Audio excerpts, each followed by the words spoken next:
Hey there, this is Courtney of the Maiden Voyage podcast, and you're listening to episode 3, season 1, the one where we dive into, is there a man there? Maiden Voyage is a podcast recorded by the women of Impulse Creative. Audrey, Rachel, Jen, Danielle, Courtney, Jackie. We're CEOs, salespeople, project managers, writers, and marketers. We're also wives, rad moms, remote employees all over the country, in-house staff, empowered single ladies, and all-around ass kickers. There's a lot of challenges we face, overcome, and share that make our voyage different than those of the men we work with. This is our journey.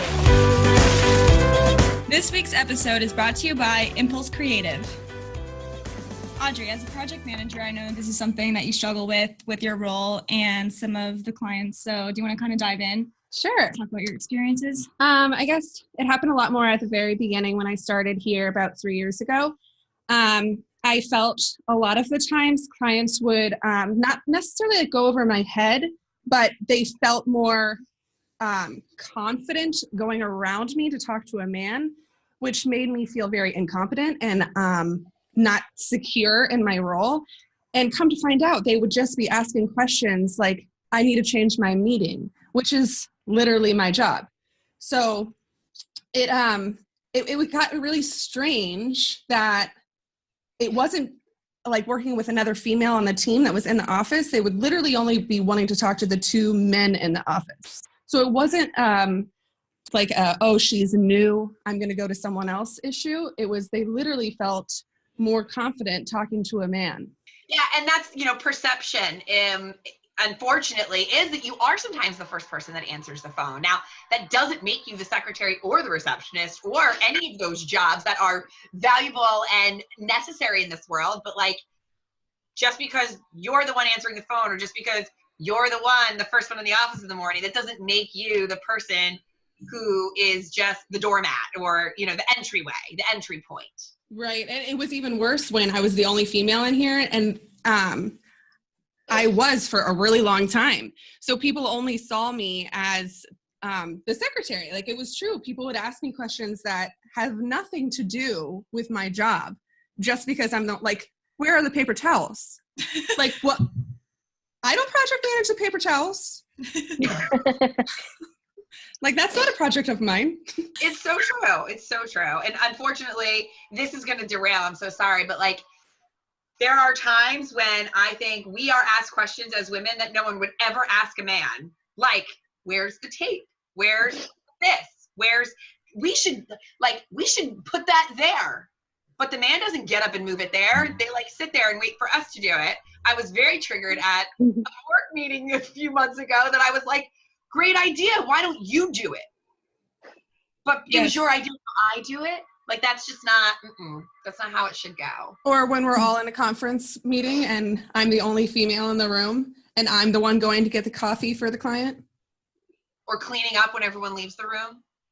Oh yeah, we remember when everyone from HQ came in and we got stuck with all the dishes? Yeah. You did it. I told you just not to. Yeah. Well, I know Courtney had a story that I can definitely relate to. This happens constantly, but Courtney, why don't you go ahead and explain? Sure. So this isn't something that actually happened at work. I was in college taking a digital arts class and got assigned some group members, not by choice. And we were working on a project that required us to put sound on top of a silent video. And so I had 2 guys in my group and I had made some recommendations and they kind of just yeah, okay, no, not gonna work, blah, blah, blah. And then literally moments later, the other guy in the group suggested the same thing that I just said. And they're like, oh yeah, good idea. And I'm like, did I not just say that?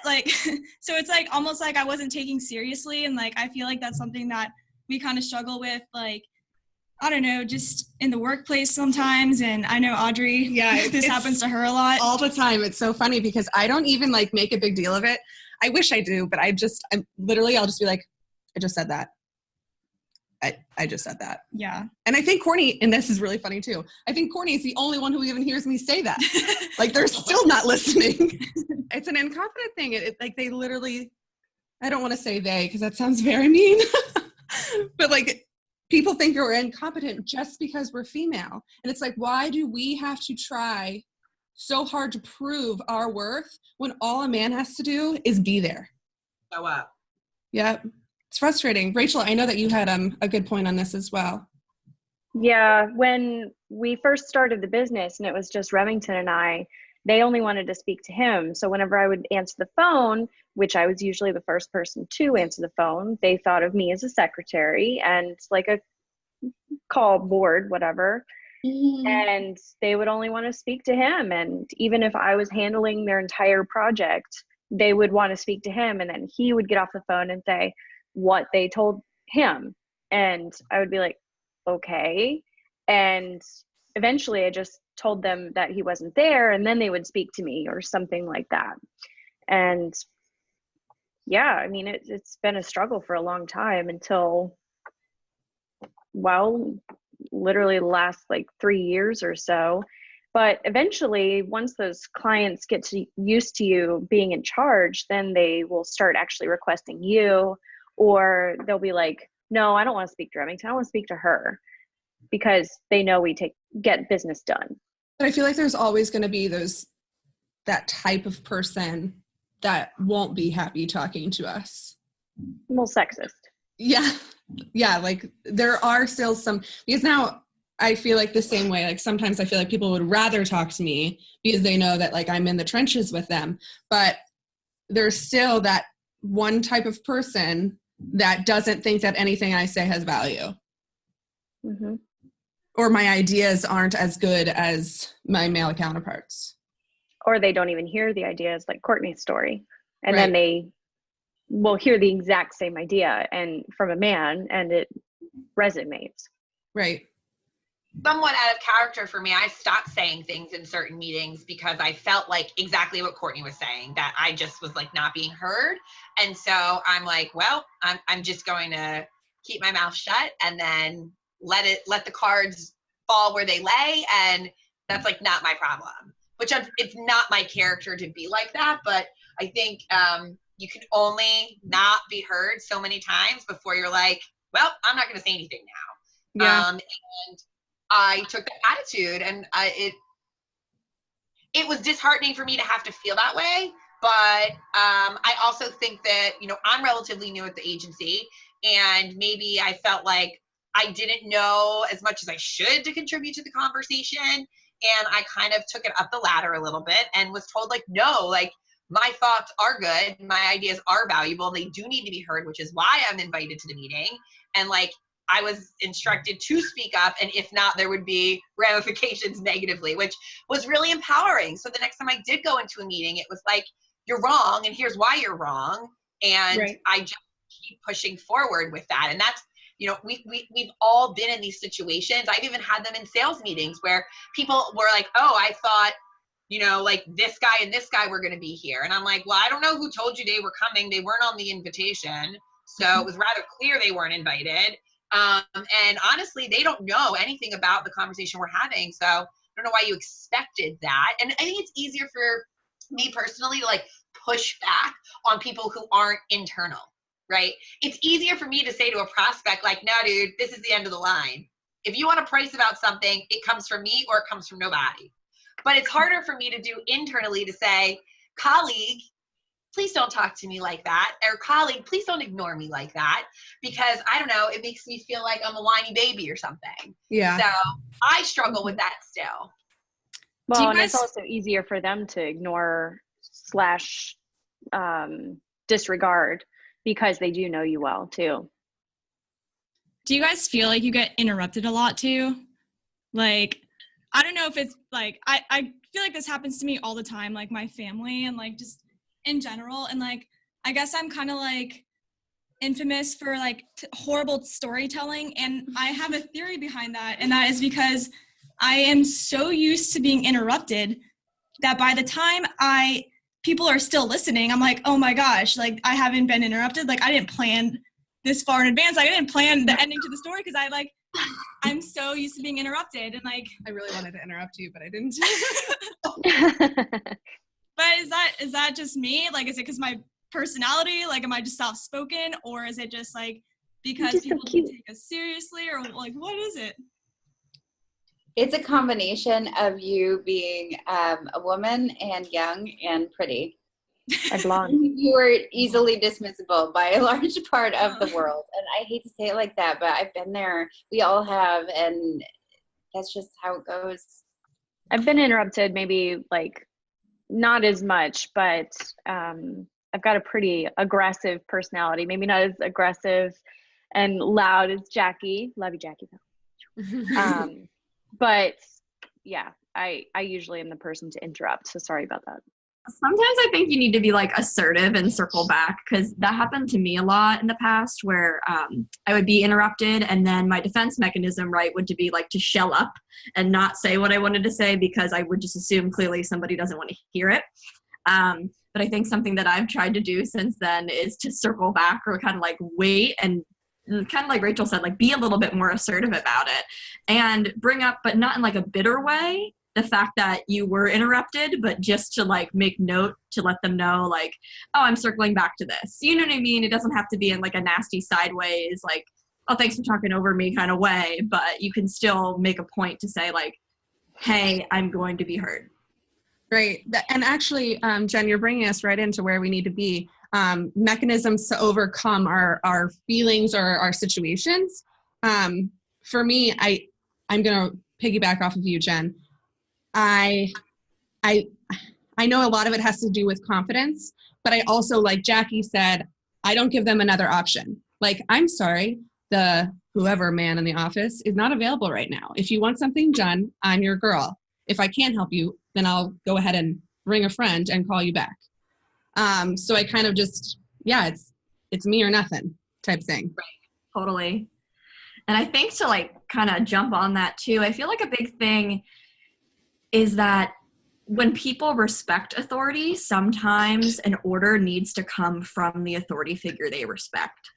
So something that I've tried to do is actually talk to the person. So like if this case, it was like Remington or something, I'd say, hey, this person will only talk to you. I think you need to tell them that they have to talk to me. And as awful as that sounds, to have to do that, yeah. Oh, no, I wasn't saying him specifically, but like in general, like the authority figure, you almost need to like ask them to tell the person to say like, this is the person to talk to. And it's an infuriating thing to have to do. Yeah, but that makes me almost listening. It does. But at the same time, like you said, it comes back to confidence. So if they come back to you after hearing this and they're kind of like, you know, the tail between their legs, like, oh, I guess I have to talk to you about it now. Like, this is the time when you can kind of shine a little bit and say like, yeah, I know. You know what I mean? Yeah. Jen, I would like to say that you handled being interrupted in a meeting yesterday very well. And I don't even know if you realized it happened, but I witnessed, it was a great group conversation, but you were trying to explain something and people kept kind of sneaking in, and you did not deter from your flow. You like were very much like, yes, thank you, but you kept plowing forward. And I think that's something I have to do all the time, because like I'm constantly I'm as a salesperson, I'm like in meetings, and you need to just like, this is my course, this is the course I'm staying, and if you have something to say, fine, but I'm not detouring. I am moving forward in my path, because this is the destination we're moving towards, right? So I thought that I wanted to commend you. That was really great yesterday. But Thanks. I think you all hit it. Like it's confidence, it's knowing your self-worth. And I think sometimes, and I know, Remington, if you're listening, you're going to hate this, but fake it till you make it. I know he hates that, but like sometimes you need to portray you are the expert, even if you aren't, because you're going to get pushed down, walked over, and asked for somebody else. And I feel that way sometimes. When I first started out here, it was like, I don't know everything, but I feel like I know enough to be deadly, and I'm not bringing in Remington on this call. Like, I can handle this. And I think you need to sometimes do that to push through these, can I talk to somebody else's? Like, there is nobody else. I am the expert, and you need to talk to me or talk to nobody. And something I learned too a while ago is that you don't have to know all of the answers. You don't have to. Yeah. Like, write them down and follow up. You don't have to know everything. And yes, Audrey, I learned that a long time ago in my line of work, that I don't know everything. And I said that yesterday too. I know people who know everything, and that makes me powerful. Right. And I am your gateway to them. So if I can't answer your question, I am going to get back to you, but I'm certainly not transferring you. Right. Absolutely. There's a scene from the Sex and the City movie, the first one, where Samantha Jones is standing up trying to give her speech during the rehearsal dinner, and the guy keeps interrupting. Do you guys know what I'm talking about? Yeah. And she's like, "Hey, dickwad, I'm speaking." Like, we should all just start saying that. right? And I don't know, that scene just popped in my head and I had to share. Great. I remember that. That was really good. Maybe we should channel a little bit more Samantha Jones. I'm going to start laughing every time I think about that. Each week here on Maiden Voyage, we give away a hot sauce packet in lieu of gold stars to someone who did a great job. It's our little way of saying, you're great, and we recognize your effort. But life is not Pinterest, so you get what's already in our desk drawers, along with our respect. Hot sauce packet. So much better than a sticker anyways, because you can put this on your food. You can't eat stickers. All right, so who wants to give out this week's hot sauce packet award? Jen, I will be sending you a hot sauce packet because of the story that Jackie told about your meeting. So. Aw, thank you. You're welcome. So my hot sauce packet of the week goes to The Skim. I shared this with the girls earlier, and I'm so excited about it because I feel like I want to be kept up to date on like what's going on in the world around me, but I watch the news in the morning because I've always been a local news junkie, but it doesn't always give you like the good stuff, like that's going on globally. And my sister-in-law just started working at this really cool company called The Skim. It's The Skim, 2 M's, SKIMM.com. And Danielle, what is it? TLDR? Help an old lady out. So it's basically, from what I gather of what you showed us this morning, it's like a too long didn't read, or TLDR version of the news. So just a little summary of the bigger story, enough to give you an idea of what's happening so that you could talk about it or know whether or not you want to read into it further. Totally. Or not talk about it, because some of it's, Sure. you don't want to offend. But anyway, so yes, thank you, Danielle. She also taught me about Reddit, and I was like, what was that? Who phone? Who dis? So what I really like about the Daily Skim is, just like Danielle said, it's like this, it gives you a headline, it tells you a little bit about the story, it digs deeper into the background of the story, it tells you like, here's the bottom line, what you need to know, and it does that for like 5 or 6 topics, and then that's done. It's a really great quote. Like, one was Michelle Obama, I think today was Mariah Carey, so it's female empowered quotes. And it just, I love it. I like read it as soon as I wake up in the morning. The last few days, it comes to my inbox. It's a newsletter you can sign up for. And I would like to give the Skim a hot sauce packet because I think they're really cool. It's run by women, and I'm super into it. So follow them, subscribe, and pepper your food with some Tabasco. The Skim. Heck yeah. So now we're going to move into something we call the poop deck, which is basically when we talk about a crappy situation, whether that's something that's happened to us or a brand or anybody. So, or maybe an agency. An agency, yeah. And so we have 2 situations, and of course they're us. We weren't recording the first round. So we basically had this podcast, like we got halfway through and realized we weren't recording. So that was awesome. And then sounds like Danielle had a pretty crappy night last night. If you want to kind of dive into your poopy situation, no pun intended. There was poop in there. Courtney really likes summary, the baby pooped in her bath for the first time, and I didn't catch it until she was already diapered and lotioned and in her pajamas. And then I saw the poops. And then I had to Google how to disinfect a tub and 1,000,001 bath toys and a baby who's already tired and ready for bed. And then I gave her a sponge bath, but during that she peed all over everything, so I had to do it again. And then I finally got her in bed. Before I could, then my house is a mess. There's like water everywhere. There's like poops in the tub. I can see vegetables in the poops, which is extra gross. There's bath toys everywhere, towels, and then like I have this pee pile going of laundry that I have to do. And then I put her back in bed. She goes to sleep. or I put her in bed. She goes to sleep, which can be a struggle some nights because she's not 8 months old yet. And the freaking biggest spider you've ever seen in a house comes walking through the kitchen like he's John Wayne. And so I've got to take out a broom and smash it.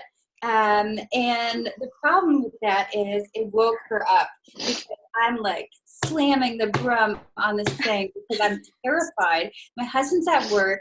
I'm trying not to scream, but I'm like sweating. This thing's so big. I could see its facial hair. So I'm like slamming it with the broom. I can hear her starting to cry. And this was like an hour after the origin poop.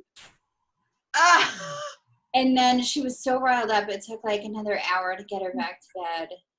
And then about an hour and a half to disinfect everything. I'm still doing the laundry from the incident. Oh my gosh. I have to say, I'm like really impressed with you that you said you cleaned all the bath toys. Now, luckily, I've never had a poop in the bath, but I would have thrown all those toys away because I cannot with that.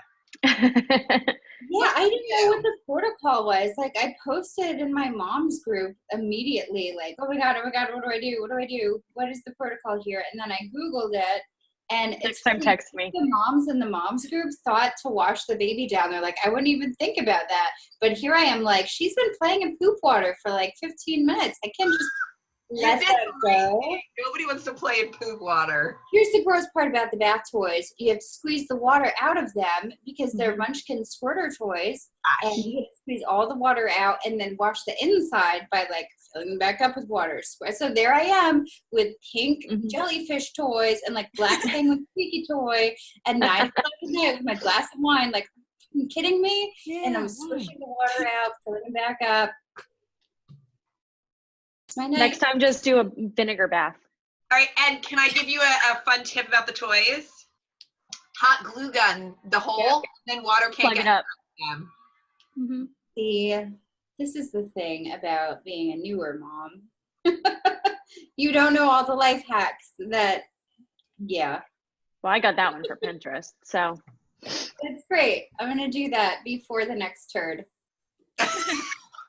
I had a similar situation when Carter was like 2 months old. I had like the little baby bath kind of thing that's like you put in the tub. Yeah, that's what we have. It's inflatable. It's shaped like a duck. It's adorable.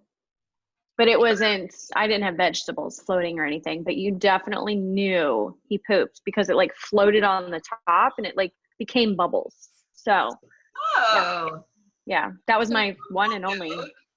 So this is really fun, talking about baby poop. Tune in next week when we dive into living in a HubSpot world with the ponytail, where we talk about why inbound marketing is more female than ever. Until then, stay your course and remember this is your voyage. Make it amazing. Sadly, that'll do it for this week's episode of Maiden Voyage. We'd like to thank you, our amazing listeners, because let's face it, lady life is hard. It's incredible how much we accomplish every day, and we all deserve awards just for existing. If you're watching the show, make sure that you subscribe, click on that thing for instant notifications, speak your mind in the comments, and share us with your fellow Voyagers.